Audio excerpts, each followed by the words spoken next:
This week, we're in Los Angeles, California, where someone here will have their personal treasure selected for display at the National Geographic Museum in Washington, D.C. Is this potentially John Wilkes Booth's spur? Wow. Alexander Graham Bell was in this building. I think we need to do some digging here. Well, this is exciting, proving it's another story. I'm Curt Doussett.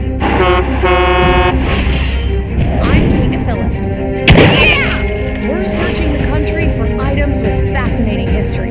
This is George Washington's actual signature. This was possibly made by Thomas Edison. This is the gun that killed Alexander Hamilton. And objects with unexpected value. Between $20,000 and $25,000. Oh my God. $80,000. The object that most belongs in a museum is... We're on the hunt for America's lost treasures.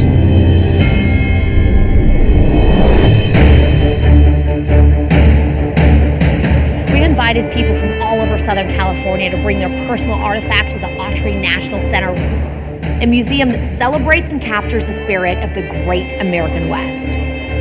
We're teaming up with experts Richard Mull and Caroline Brucken and local appraiser Jamie Carbancho to determine which of these objects belong in a museum. We're very excited to be here, you bet, and to share this prize with the world, really. My great-great-grandmother was in Ford's Theater when Lincoln was assassinated. So we've been wanting to know, did this belong to John Wilkes Booth? These are Indian stickball sticks. I do have a true American treasure.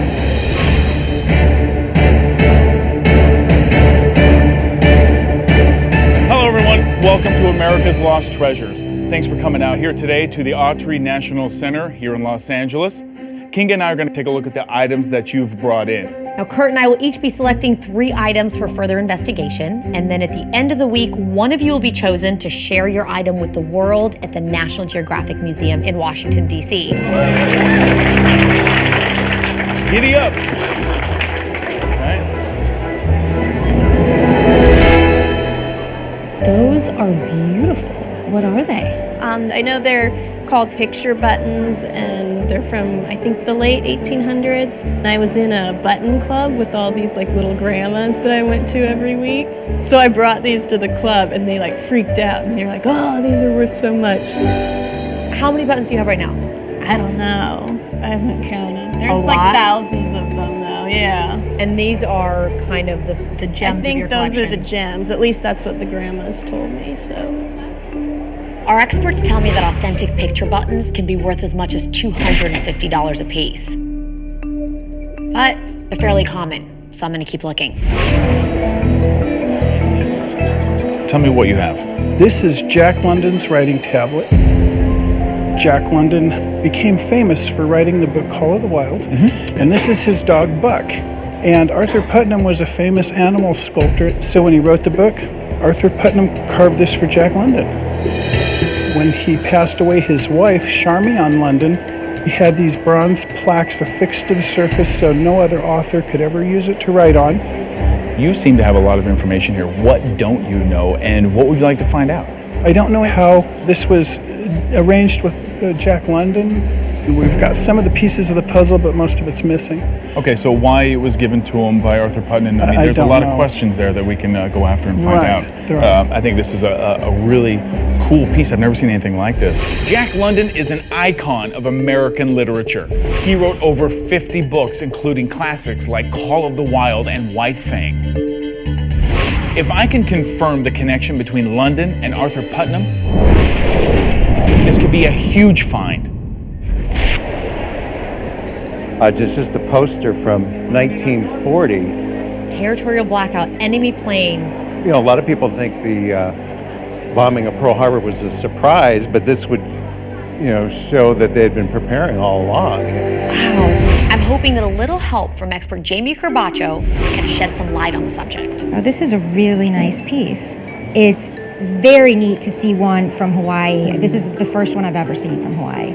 Really? So during this time period, there were actually a lot of scheduled blackouts throughout the country. They would post signs. It would be very well advertised, and you were required to turn out all the lights in your house.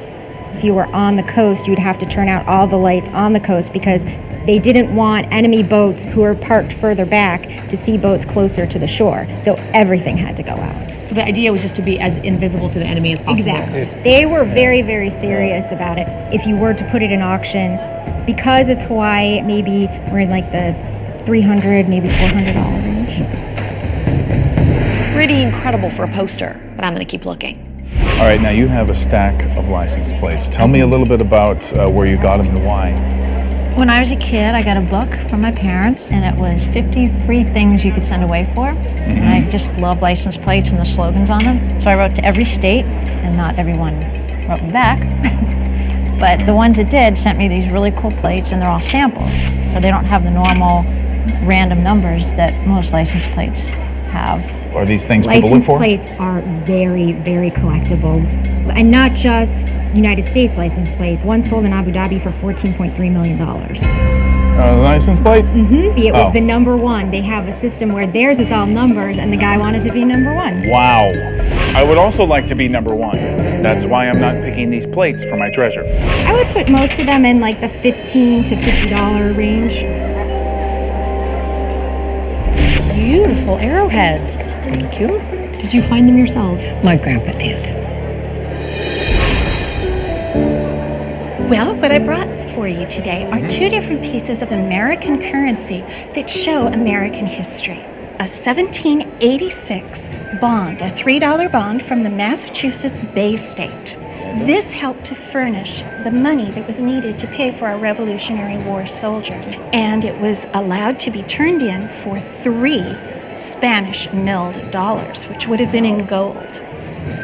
This was purchased after the Civil War to help children rebuild their own financial futures. Well, these are awesome. So both of these were part of American history and helped people economically build this great country of ours. Our experts say that these are worth about $150 a piece, but I'm gonna keep looking.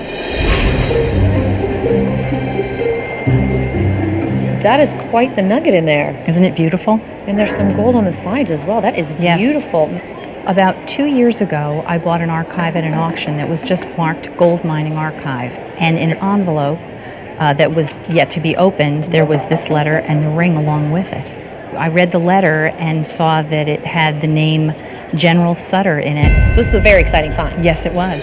And the letter explains that he'd like to donate this ring to Mr. Upham if Mr. Upham would write a song that commemorates all that John Sutter did for the gold mining and America. And the idea is that these gold nuggets are probably from Sutter's Mill. That's the conclusion that we'd like you to make. The discovery of gold at Sutter's Mill in 1848 ushered in the California Gold Rush. It's a big claim, and I'm gonna need the help of curator Carolyn Brucken to sift it out. Beautiful ring. Isn't that gorgeous? Gold was discovered on John Sutter's land in January 1848. It sparked gold fever that both transformed not just California, but the nation. Over 4 years, 300,000 people migrated to California. People at the time were very aware of being part of a momentous event. And so these kind of presentation pieces, you do actually find is a wonderful way of people kind of marking this life-changing moment. So what we need is that final piece that would connect this ring to the mine. My father's a geologist, and I know that this is something that they've done. There are trace minerals in even something like this, in the gold nuggets, that can identify the region that it came from. If we could prove that this was a ring with gold from Sutter's mine that belonged to Sutter, this would be a hugely significant historical piece, correct? It would be. I'm staking a claim on this one. This is a fossil. It looks really, really cool. What is this? This is a dolphin. This is the skull region, and then this is the rostrum, the snout of the dolphin that goes out this way. And then the blowhole's right here. Yeah, there's the blowholes right there. Oh my gosh, look at that. Yeah, I've never seen a dolphin skull before. Where did this come from? It comes from an area up in Bakersfield called Shark's Tooth Hill. This dolphin came from Bakersfield? That's right. In the Miocene period, which was, the ocean came in Sure. and then receded out and left all these fossils. And it's like the largest assemblage of fossils in the world of that time period. Marine fossils. Yeah, it's a very famous bone bed.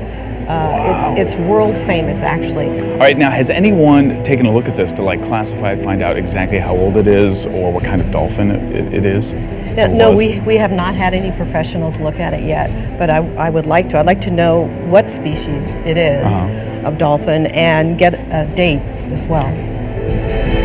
Bakersfield, California is more than 100 miles from the coast. It's amazing that this desert town was once underwater. I definitely want to learn more about this fossil. Do you think this is something that belongs in a museum? I do. I definitely do. I'd love to find out if it does.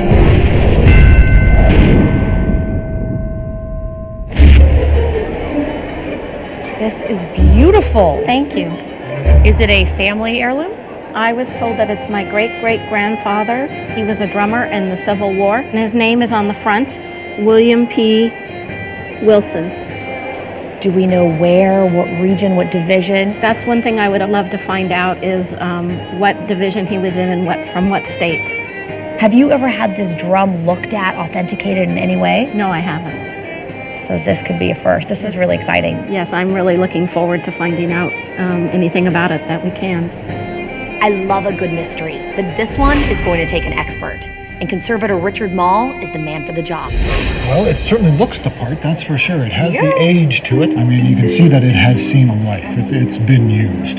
The way the wood is actually put together and how it's beveled here and then slid together, that's very much over time. Oh, I see. What I would really like to do is get it down to the lab. Really? To do some more analysis on it. That would be wonderful. And that will help us determine not so much the exact date, but it'll give us more clues as to find out exactly when this was made and when it was used. In the Civil War, drum beats were used to send orders, sound alarms, or even call for retreat. Authenticating this drum could give Luray and her family some answers. And me, my next treasure. This is actually a lamp off the battleship Maine. In February of 1898, this battleship was sunk in the Havana harbor. Congress wanted the ship brought back up and given a decent burial to the men who were on that ship. The battleship was in the harbor to remind Spain of America's interest in protecting Cuba. The sinking of the Maine was one of the events that led to the Spanish-American War. And this particular lantern was on the battleship? That's correct, yes. It's a great piece of history, but I'm gonna keep looking. It's hurting my arm. It's a heavy piece. It's called a trapdoor rifle. They went from the 11th Regiment in Michigan all the way down into Tennessee. They traveled maybe 1,000 miles round trip carrying this, the sword, and your pack, and under pretty extreme conditions. The bayonet attaches. Yeah, it comes off and slides on the other way and locks on. Intended for brutal combat. Hand-to-hand combat. Yeah, wow. It's a heavy piece with a heavy price tag. Our experts tell me that Civil War guns in this condition can go for as much as $10,000 at auction. But without a specific connection to a person or battle, I'm gonna have to pass. My great-great-grandmother was at Ford's Theater when Lincoln was assassinated. What? No. Yes. Are you serious? Very serious. She was 16 at the time. Okay. And after all the mayhem that happened, unfortunately, with the presidents and so on, they're leaving, and she sees this spur. So she picked it up. Knowing the history that John Wilkes Booth got tripped up by his spur, the question that our family has always raised, is this potentially John Wilkes Booth's spur? Wow. We're at the Autry National Center in Los Angeles on the hunt for America's lost treasures. The question that our family has always raised, is this potentially John Wilkes Booth's spur? Wow. So you think this could have possibly belonged to John Wilkes Booth? We do believe that. When you think about it with people who went to the theater, gentlemen typically didn't wear spurs. It's a great story, but will it pass the scrutiny of an expert? Jamie? Well, he was missing a spur that night. I mean, at least no one has found it. It's basically, he broke his leg, and the next day he went to a surgeon, and he had to actually cut off his boot and remove the other spur that he had in order to perform the surgery. Basically, the boot and the spur were then donated to Ford's Theater Museum, that you can go and actually see the other spur. Okay. The unfortunate part is that the spur does not look anything like this one. It doesn't. It does not. It was more regulation Civil War spur. Okay. It was very simple, plain brass spur. Okay. This one is very English looking. This is too fancy for what probably would match the spur at the museum. I mean, it is of the period, which is cool. Right, that's the piece, and we've wanted to know. All right, so Jamie, we know that this did not belong to John Wilkes Booth. If something like this came up at auction, what would somebody pay for something like this? Probably in the neighborhood of $50 to $75. Again, single spurs are not really worth all that much money. Talk about your letdowns. If this was real, it could have been a contender.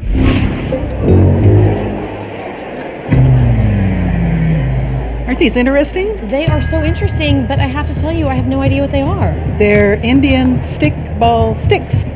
They were used to settle disputes. So if an Indian was fishing in the wrong territory, they would send a brave to the other tribe and say, you know, you're invading my territory, we need to settle this dispute. So they would set up this game, and according to the documentation, sometimes men would be killed because they were so brutal with it. So a game used to settle disputes that ended with head bashing. How did you get these? My great-grandfather was an interpreter for the Indians. According to the documentation, he played a game, and he had a scar on his forehead from playing this game. Bink. Exactly. Your great-grandfather must have been very trusted. He immigrated from Scotland and walked to the Indian Territory. Lived on the reservation, from what I can gather. Married an Indian woman. He translated for the government, and there was supposed to be another game played. And what happened is the government got wind of it, and because the game was so brutal, that they stopped it. So these games are outlawed. Yes. It sounds like lacrosse meets ultimate fighting. If we can learn more about the game and determine which tribe made the sticks, this could be a real treasure. My great-great-grandfather, Daniel McGarrigle IV, was awarded this medal by the United States Centennial Commission. Ooh, it's heavy. Who is that on there? Do you know? That is the allegorical Lady America. And on the back is the inscription that says it was awarded by the United States Centennial Commission in the year 1876. And we know that he was a carpenter, and we know that he had something to do with building the buildings of the Centennial Exposition in Philadelphia. What I don't know is a whole lot of information about the exposition. He sounds like an important guy to have earned something like this. Well, to me he was. I think we need to do some digging here. Okay. What do you say? I'd love it. The 1876 Centennial Exposition was a massive 6-month celebration of American culture and ingenuity, and marked this nation's emergence as a world power. If Daniel's great-great-grandfather helped make this happen, his medal absolutely deserves to be in a museum. Time is up. Thanks for coming in, I appreciate it. Kinga and I have checked out everything here today, and we've each chosen our top 3. Art, science, literature, I got all the bases covered. I've got Jack London's writing tablet, an incredible marine fossil, and a medal from the Centennial Exposition. There's gold in them there hills. I've got a chunk of Sutter's gold, a Civil War drum, and Native American stickball sticks. Let the games begin. Now it's time to investigate these items further and find out which one is America's lost treasure.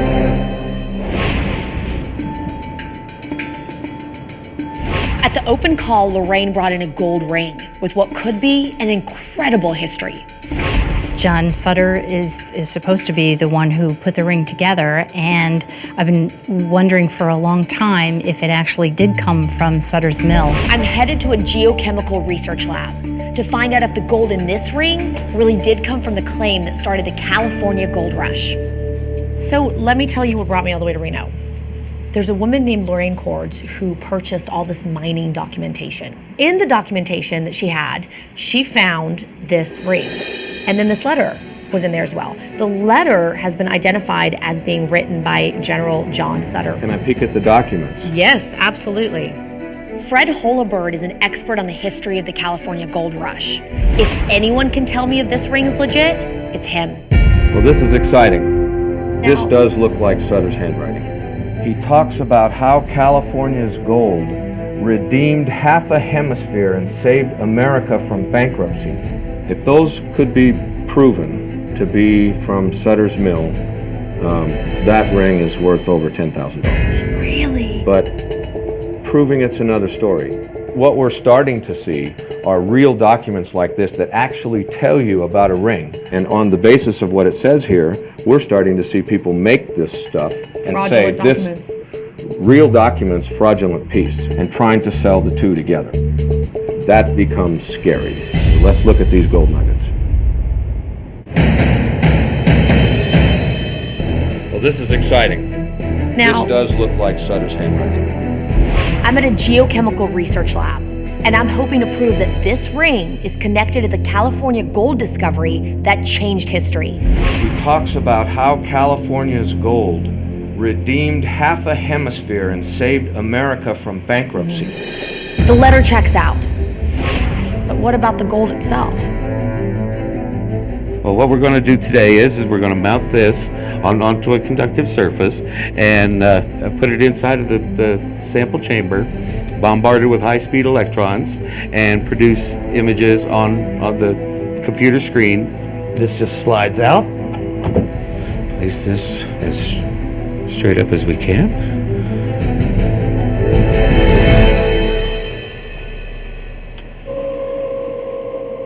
And in a few minutes, we'll be able to image. While we wait for the image, Fred's got an example of a natural nugget that will be the basis of the comparison. This one is a natural gold nugget from the central mother lode region. And we see the silver peaks in here, and in the refined gold, all this is gone. It's all nice level field. This is showing 91% gold and 8% silver. Mother Nature always has some impurity in there. She doesn't make it pure. So that's what it looks like from California, just like that. Now that we've established what a real nugget should look like, it's time to put Lorraine's ring to the test. There's our ring. We use different detectors to display different characteristics of the sample. The darker stuff is dirt and carbon and calcium. The lighter stuff is metals, which are of a higher atomic weight. That is incredible. Now we're holding that electron beam right in that one spot and allowing it to produce X-rays. So this is really interesting. We can start to see some things right now as we've zeroed in on this very bright area. And we see something here right away that's very, very important when you look at this graph. In fact, it's telling. This graph is as smooth as it gets, and he's only halfway through the sample. This is refined gold, so it's a man-made nugget. You're looking at 100% gold. This is definitely not from Sutter's Mill. Absolutely not. It's man-made, it's made from refined gold. Well, I'm glad I came. That's not the answer I was looking for. Pretty ring, just not made from Mr. Sutter's gold. Thanks. Scientific proof. Thanks for using science.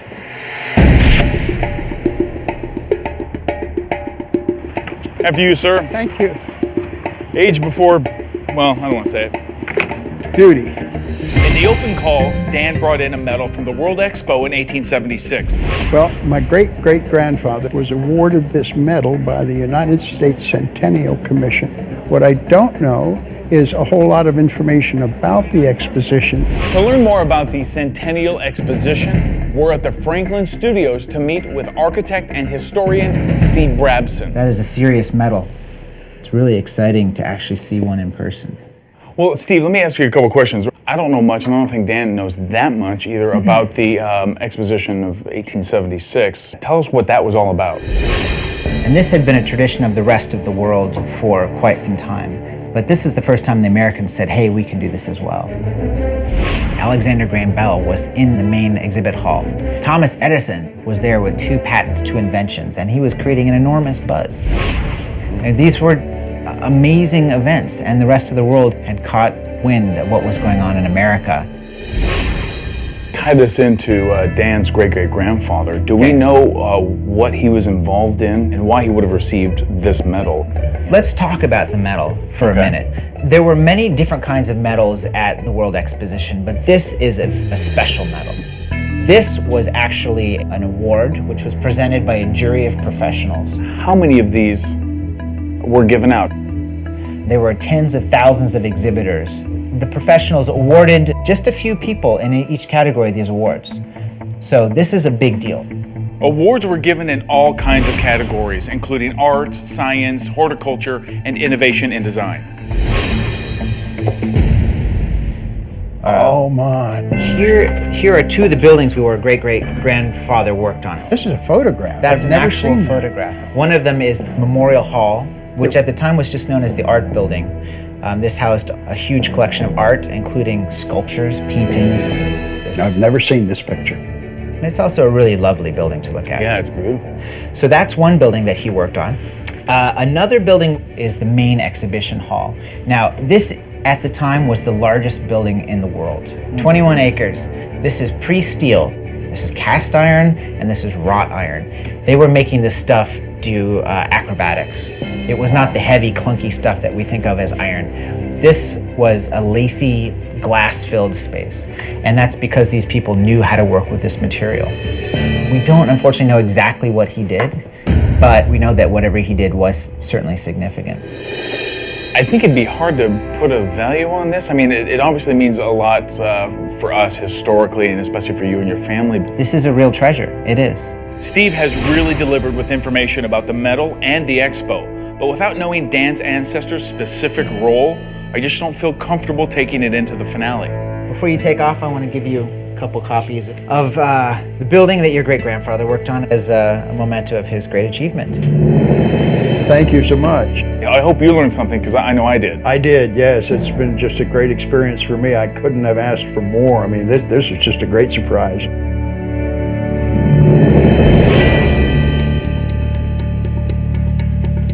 I'm back at the Autry National Center, So this is the restricted access area, and where I'm hoping Chief Conservator Richard Mall can tell me more about Kathy's incredible family heirloom. My great-great-grandfather, he was a drummer in the Civil War. I'm really looking forward to finding out anything about it that we can. I know this is your great-great-grandfather, your Great-great-grandfather. great-great-grandfathers, and so that puts it at a specific time. Right. There are other ways, however, to determine the time period when something was made.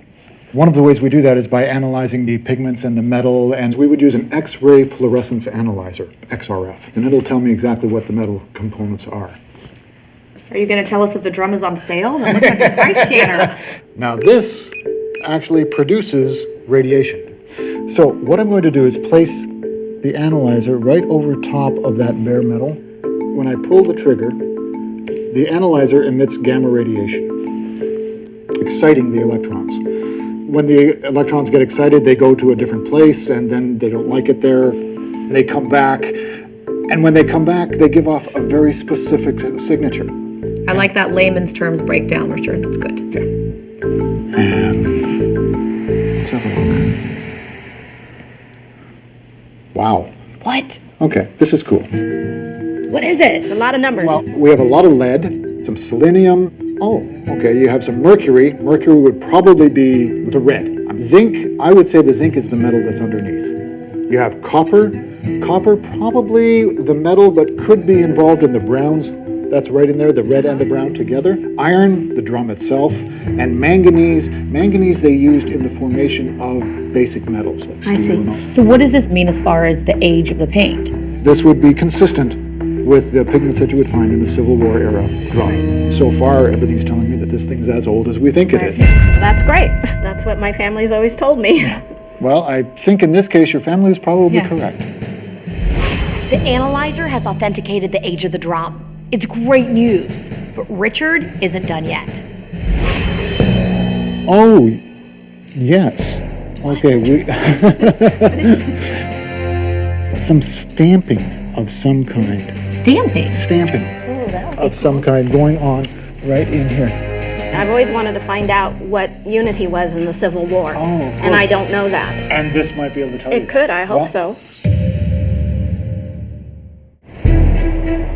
Curt and I are in Los Angeles, California on the hunt for America's lost treasures. We've seen some pretty incredible items, but only one can be chosen for a special exhibit at the National Geographic Museum. And I might be onto something big.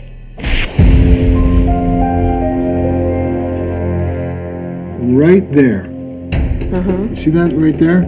It's kind of hard to see. There's something going on there. Yes, I see that. Going on there.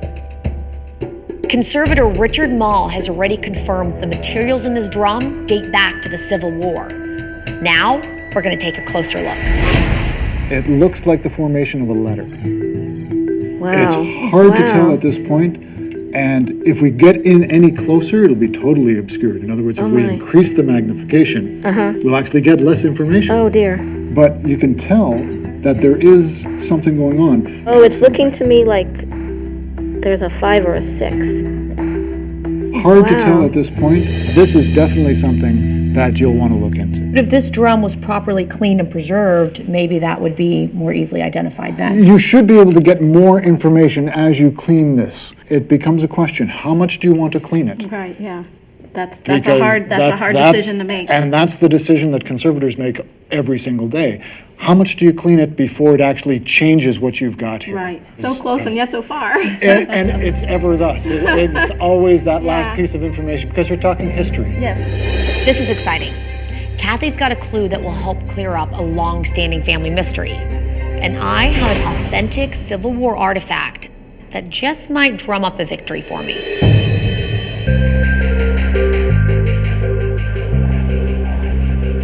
Let the bone talk to you. And stop before you get under it. See, and you're outlining the edge there. I invited paleontologist Larry Barnes to join me at Sharktooth Hill, where Lisa and her family found this incredible marine fossil. I'd like to know what species it is of dolphin and get a date as well. There, hear it? Yep. That's a good size one, too. Yeah, that's a nice dude. Look at the color on that. Beautiful. See the back color on it? Yeah. Well, there you go. You got it loose. That is the hook-toothed mako, Yeah. Cycerus planus. It's an extinct species of mako shark. You have in your hand a fair sample of the species that are in this deposit. This is great, and I could do this for years and years. You don't get tired of it, that's for sure. It's exciting. But you know what? There's another reason why we're here, and I'd love to have you take a look at this other fossil that we have. Absolutely. How far outside of Bakersfield, California are we? We're up in the hills. About 12 miles out of town. Yeah, about that. We're sitting in hills that are made entirely of ocean-laid sediment for many hundreds of feet below us and several hundred feet above us as well. The ocean was here from about 21 million years ago until about 8 or 9 million years ago. And the shoreline was back at the Sierra Nevada, which is about 4 miles east of us here. When you take a look at this, what's the first thing you notice and why? First off, when I see this, it's definitely a dolphin skull. It's a bit narrow through the eyes. The nostrils are quite small.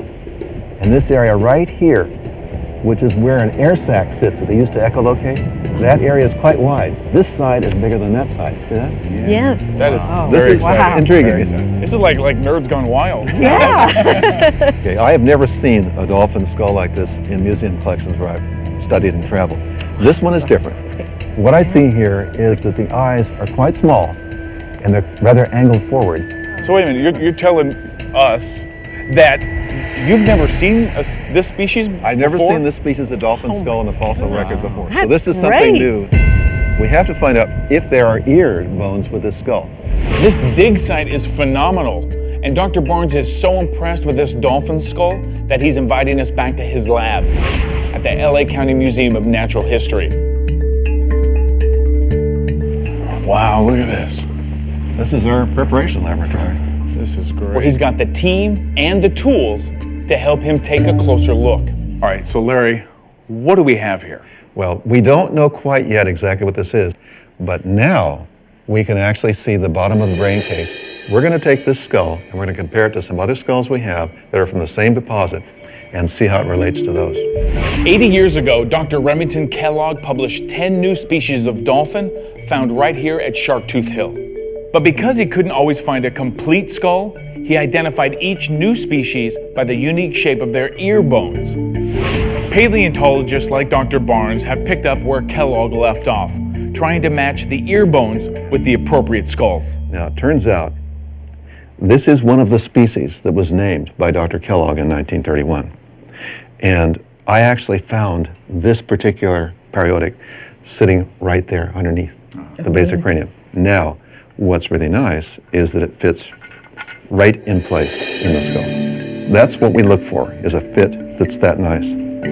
If Dr. Barnes can match an ear bone to Lisa's skull, it puts us one step closer to knowing what we have.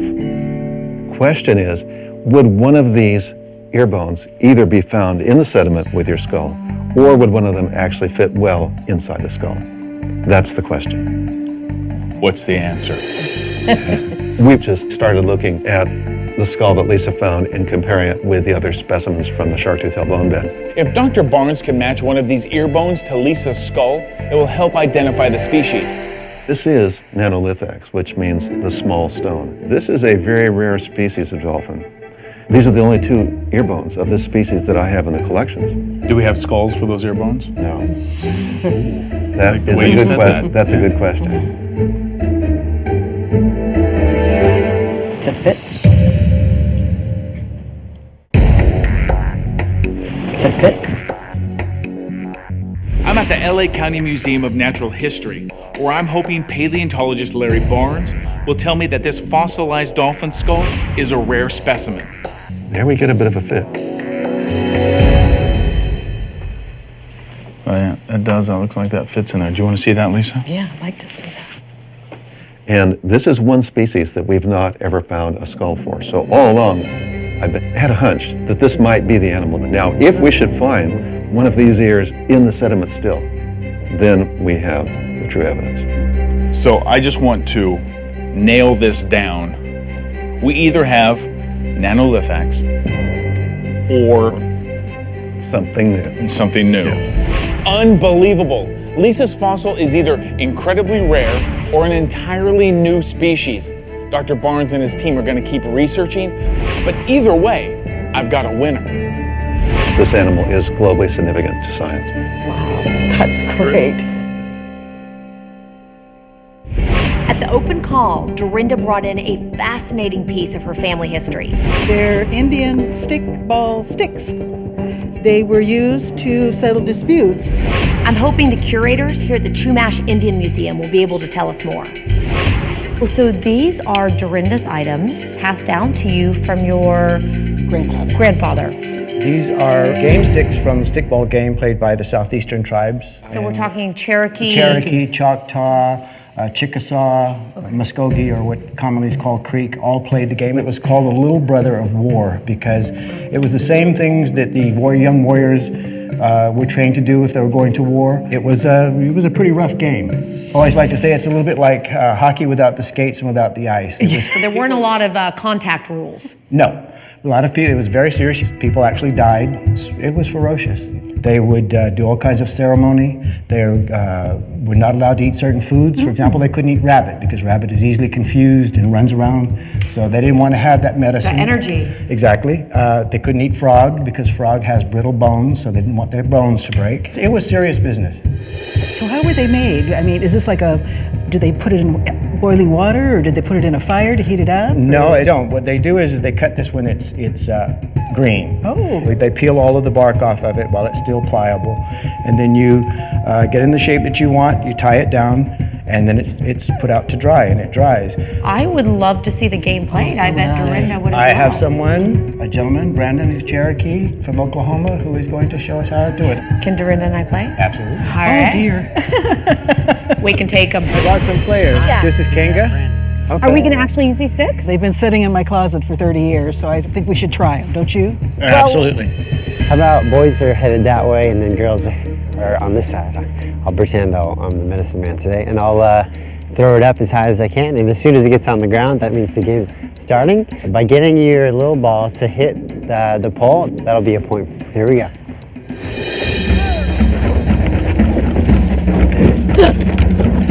Oh, there it is. Oh, Alfred got it. Nice, Alfred. Go for it. Wait, how do you block people? You have to tackle him. You go that way, I go this way. Whoa. Here we go. All right. I gotcha. Take it. I think my grandfather would be most proud of me. He always kind of denied his Indian heritage. And I always wanted to know more about it. And so I'm so blessed that he gave these to me and kept them in the family. That was a blast. And our experts say these sticks could be worth as much as $3,000. But I can only present one item to National Geographic. And I'm gonna go with the Civil War drum. At the open call, Christian brought in a beautiful writing tablet that he claims is connected to two iconic American artists. Jack London became famous for writing the book Call of the Wild, and Arthur Putnam was a famous animal sculptor. So when he wrote the book, Arthur Putnam carved this for Jack London. I am about to meet with Jamie Corbacho, and I really hope she can tell me everything that Christian told me is true.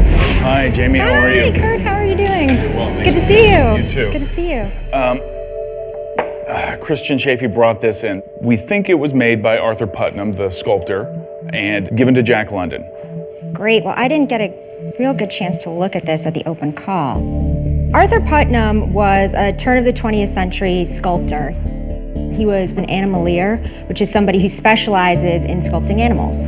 So is there any way to tell what kind of wood this is? Yes, this is actually California redwood. And how do you tell that? Just by the grain.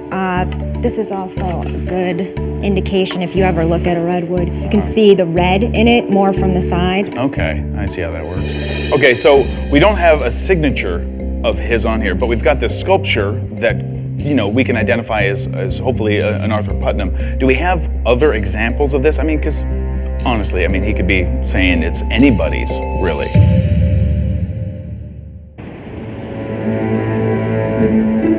I'm in Los Angeles, California, hoping appraiser Jamie Corbacho can tell me that this writing tablet really was made by famous sculptor Arthur Putnam for his friend Jack London. Do we have other examples of this? I mean, because honestly, I mean, he could be saying it's anybody's, really. I've been looking at some images of Arthur Putnam. Okay. And these are mostly sculptures in bronze that he's done? Exactly, and they're going to be mostly of animals. So as you can see in this one look here, at that. Yep, it's almost the exact pose. Yeah, it is. And then here's one stretching. But again, you can see in the face and the eyes, the lines are very similar. Yeah, nice. Another good thing is that there's been a lot of corroboration with the fact that he and Jack London were friends.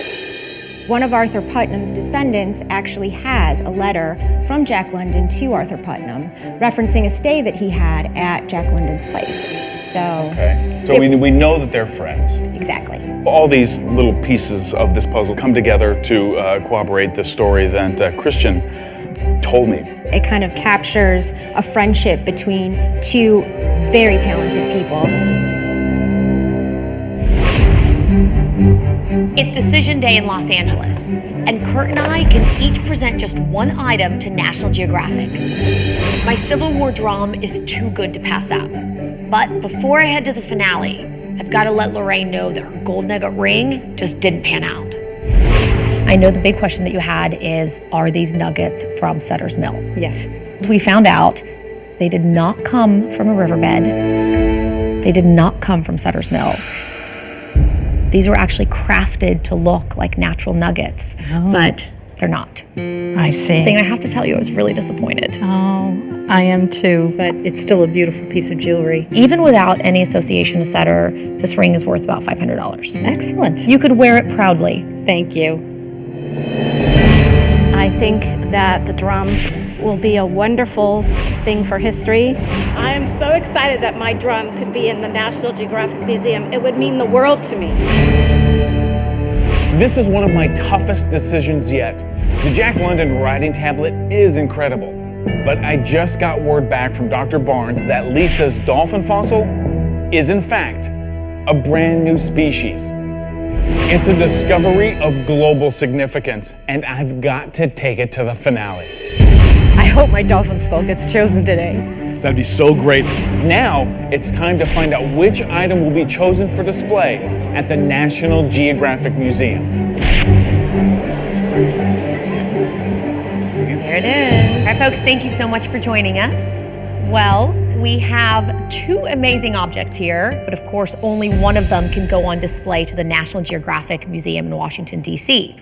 Now, the owner of the chosen item will get a chance to share their lost treasure with the world. And it is always a weight off mine and Curt's shoulders that we don't have to make this decision alone. We have Catherine Kane here from the National Geographic Society to help us do that. Well, Catherine, I would like for you to meet Kathy Dudley. Kathy. And this is Kathy's Civil War drum. This was owned by her great-great-grandfather who actually played it during the Civil War. So Kathy and I had the opportunity to meet with the chief conservator here at the Autry Center, and judging by the craftsmanship and then the analysis of the materials that it's made of, and of course the wear and tear on it, he decided that this absolutely dates back to the Civil War era. So he was able to authenticate it for us. Impressive. Very impressive. Catherine, this is Sean and Lisa Tohill. Not too long ago, Lisa dug up herself this dolphin skull. The age of this is from about 15.5 million years old. So we brought out paleontologist Larry Barnes, and he got so excited. Some of the things that he noticed about the skull he had never seen before. So we took it in to the LA County Museum of Natural History, and we have discovered an entirely new species of dolphin that has never been seen before. We not only discovered history, but I think we made history. Wow. Yes. Wow, Curt. Yes. Well, and this is certainly big news. These two artifacts are so different. I wish that I could have them both, but unfortunately it's my job to choose one. And the artifact that I'm going to choose to include in our special exhibition is the dolphin skull.